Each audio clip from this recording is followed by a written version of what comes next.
And I love this answer that Jeff gives because people ask me this all the time, including my girlfriend, how much protein can I have in a sitting? He answers,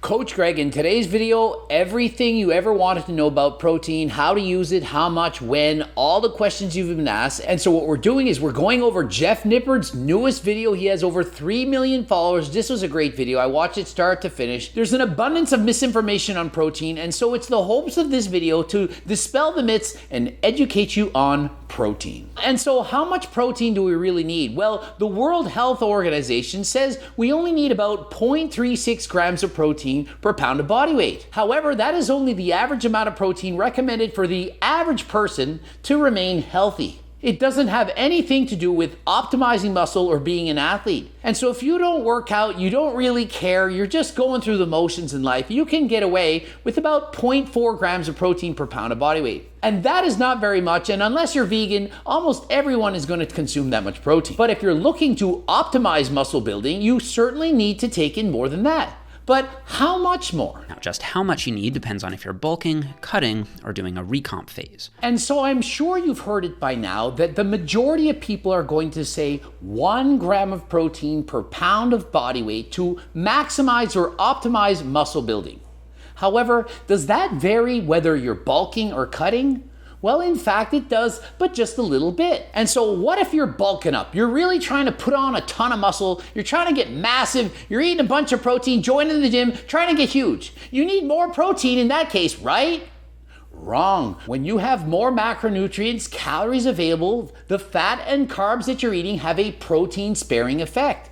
What that means is that a little protein goes a long way. And so rather than having 1 gram of protein per pound of body weight, you could get by with 0.8 grams of protein per pound of body weight. And remember, this is to optimize performance. If you get in fewer than 0.8 grams, perhaps 0.5, it's still pretty good. You're probably still going to be able to build muscle. But if you're looking for optimal performance, being all that you can be, the best athlete in the world, then you should try to consume at least 0.8 grams of protein per pound of body weight when bulking. But what about cutting? You're now in a diet. You're going to have to eat in a calorie deficit. You're not eating many calories, so should you now eat less protein?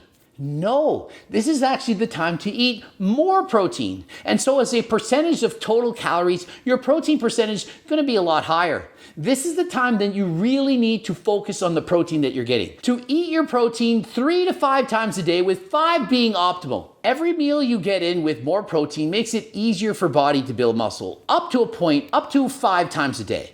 You won't get more benefit from eating 6, 7, 8 times a day as you will 5. But if you go from eating 1 meal a day to 2, it's certainly going to make it a bit easier.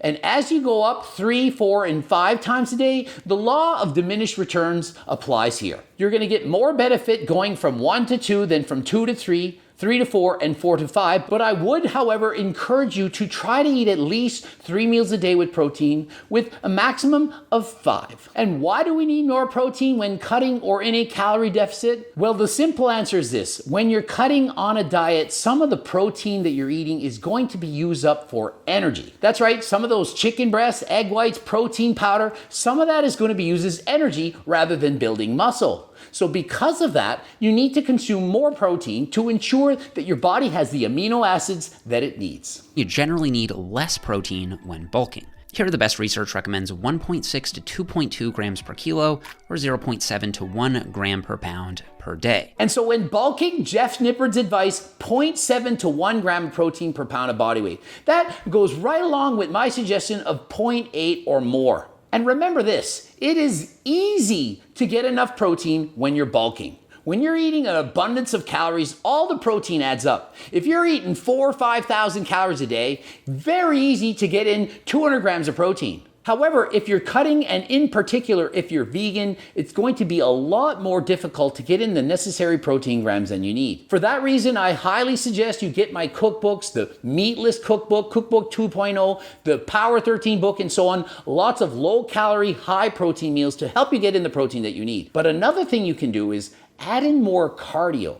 If you're cutting and you do cardio, you're going to be burning off more calories. That allows you to eat more. And by eating more, it's easier to get in the necessary protein that you need. So you might be thinking, I can cut without doing cardio. I don't need it. I'm great. Look how ripped I am. Well, if you cut your calories in too low, you might be hindering the progress you can get because you're not eating enough muscle. And remember, it's primarily for vegans, but also vegetarians. Going to be a little bit harder. Not saying you can't be vegan and get the protein that you need, but if you're eating no sources of animal protein, it is in fact significantly harder to get in the protein that you need. And so Jeff points out on a cut 0.8 to 1.2 grams per pound of body weight. And so 1 gram, again, it's probably going to be enough. I really don't think you need to overemphasize protein to the point of thinking, I'm not getting enough protein at 1.2 is better. Maybe it's better, but how much better? Little bit. But if you're worried and you really want to maximize performance, perhaps you're a professional bodybuilder, perhaps smarter to go with the 1.2 than 1. Most people can simply use the same protein figures as when bulking because at maintenance, you're also at a low risk of muscle loss as long as your training is on point. And what if you're trying to gain or recomp or essentially build muscle but also lose fat? Well, 1 gram of protein per pound of body weight, that is going to be enough for almost every person. You really don't need to overanalyze this. If you're getting in 1 gram of protein per pound of body weight, 99% of people, you got enough. You're doing good. Just please try to split it out into 3 to 5 servings per day. The answer to the question, how much protein can you absorb in a single meal, is all of it. Your body can absorb an enormous amount of protein in a single meal, more than you could even comfortably eat. And I love this answer that Jeff gives because people ask me this all the time, including my girlfriend, how much protein can I have in a sitting? He answers, all of it. All of them, all the protein. Whether or not you have 30, 60, 90, 200 grams of protein, your body can absorb all of it. Your body doesn't say, oh, you had 100 grams of protein, a large steak, I'm only absorb 30 of it and poop out the rest. No. It's just going to take longer to digest. That steak going to sit in your system for a long time. Your body digests everything you eat. And yes, your body can poop out some of it, fiber and so on, but don't think there's a limit. For example, if you're on an OMAD diet, you're only eating 1 meal a day. Do you really think you can only absorb 30 grams of protein and the rest is gone? If you could only absorb 30 grams of protein in a sitting, the average person who eats only once a day would be malnourished. It's not the case. In fact, many people are fasting and are healthy and athletic and feel great. And so it's not that fasting is bad, it's that perhaps optimizing muscle protein synthesis is better by eating 3 to 5 meals per day. How much protein can you use in a single meal? Well, some research says 20 to 25 grams of protein in 1 meal is enough to stimulate muscle protein synthesis. However, others say that more is better. But overall, this is what's most important. That in the day, in the course of all the meals that you're eating, that you're getting enough protein. And so if you're only getting in 20 grams of protein in 3 meals, but you're eating 50 in the other 2, and it adds to 160, then that is more important than thinking you need to have the exact amount of protein in every single meal. So if you're 200 pounds eating 5 meals a day, 200 divided by 5, that's 40 grams per meal. You don't need to eat 40 grams of protein per meal. You can have 20 in one, 60 in another, 100 in one, 20 in another, as long as it adds up to about 200 in the day. Protein quality is partly based on the amount of the amino acid leucine. For example, whey protein better than soy. But what really matters is in the course of the day, are you getting in enough protein? Yes, if you're a vegan, a lot of the sources are not going to be as high of a quality. But if you just balance out your diet, get a little bit here, a little bit there, chances are you're going to get plenty of leucine and other amino acids to build the muscle that you need. And protein quality has also been graded on a DIAA score. The higher the score, the better the quality of protein. And so a score of over 100 is considered amazing, and perhaps 75 to 100 is pretty good. But the lower the score, the less the quality of protein. But if you eat a variety of proteins throughout the day, high scores, medium, low, spread out throughout the day, you don't need to worry about it. And for me personally, I don't track the DIAA score and worry about, am I getting in enough high quality proteins versus low? I don't really care if my protein's coming from rice, bread, egg whites, peanut butter, protein ice cream, chicken, steak, doesn't matter. It doesn't matter! What matters is, in the end, am I eating enough? If I'm eating a variety of proteins, a little this, a little that, you don't need to worry about the protein quality. Many people still believe that if you don't eat protein within 30 minutes after training, your entire session was wasted. But this idea was debunked years ago. And what about that post-anabolic window? You need to have your protein, your whey protein shake, at least within an hour of working out. No, this is beyond nonsense. It doesn't make sense. We used to believe this myth 25, 30 years ago, but we no longer believe this to be true. However, if you train fasted, that's right, you wake up in the morning, you don't eat, you go to the gym, you really should be consuming protein as soon as possible. You've already gone perhaps 8, 10, 12, 16 hours without protein. You don't want to wait longer than you need to. If you go to the gym and you've eaten protein within the last 5 hours, you are probably good to go. You don't have to rush home and have a protein shake. And what about protein before bed? And this is still controversial. Personally, I believe people should be eating protein before bed. Within a couple hours of going to bed, you should be getting in plenty of protein. But what about the source? Casein, very slow digesting, versus whey, fast digesting. Does it actually make a difference? Well, a lot of the literature is saying it doesn't make any difference. As long as you have whey protein, you're good. Don't need a slow releasing protein. However, in many of these studies, people were already consuming plenty of protein, and as you know, it's the total amount of protein throughout the day that matters more than on any individual meal. And so if you're already getting in plenty of protein, it doesn't matter the type of protein that you eat before bed. But if you're on the lower end of the spectrum, perhaps you're only eating 0.5 grams of protein per pound of body weight, I would suggest you eat a slower digesting protein before you go to bed. But remember, that's simply what I think. I don't have proof that it's better to have casein before bed than whey, or to have a slow digesting protein like chicken or steak as opposed to something quick.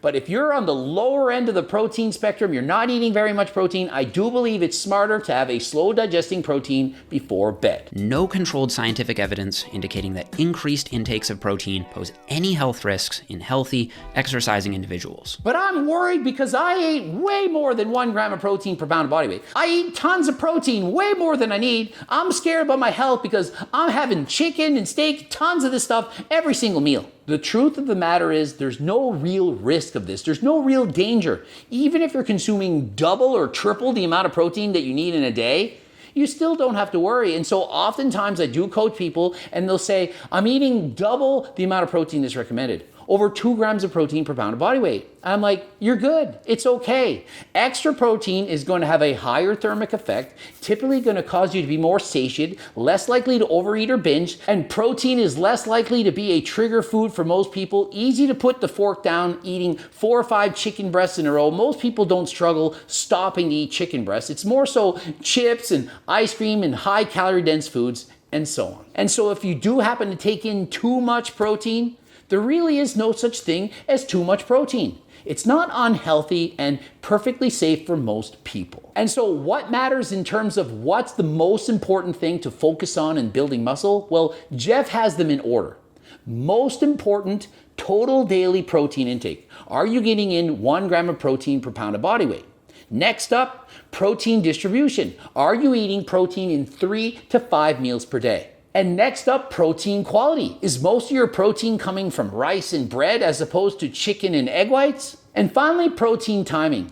There is no anabolic window. You don't need to rush in to have your protein. But if you're training fasted and you haven't had protein in 16 hours, probably a good idea to start eating your protein. And so Jeff ends the video by mentioning you can purchase his The Ultimate Guide to Body Composition, How to Build Muscle and Lose Fat at the Same Time. And so if you're interested in buying his book, please go watch the original video. As it stands, it has nearly 400,000 views in under a day. Super popular video, well presented, well researched. Highly encourage you to go watch his video. Also, if you want to buy the book right now, you can go to jeffnipper.com, type it in, and then you enter the code PROTEIN. You're going to get the book 25% off. That's a great deal. Highly encourage you to go watch the video, buy his book if you like what he's talking about. And so there you have it. Hope it helped. I'd like to encourage you to join my newsletter subscription. Click the link in the description. Become one of our newsletter followers. We're giving you free stuff. We're giving 5 free recipes, working on a training diet program. Also be the first to hear about new supplements. We have nearly 200,000 newsletter subscribers. If you're interested, you can purchase Harder Than Last Time supplements, including Turkesterone, the Seco Bar, protein powder, pre-workout pumps, pre-workout stims, all kinds of stuff. Click the link in the description. Check out one of the bloops. Watch the top, the bottom, whatever you want. Subscribe, click the bell button, comment for the algorithm. And until next time, get my freaking cookbook. And I'm out.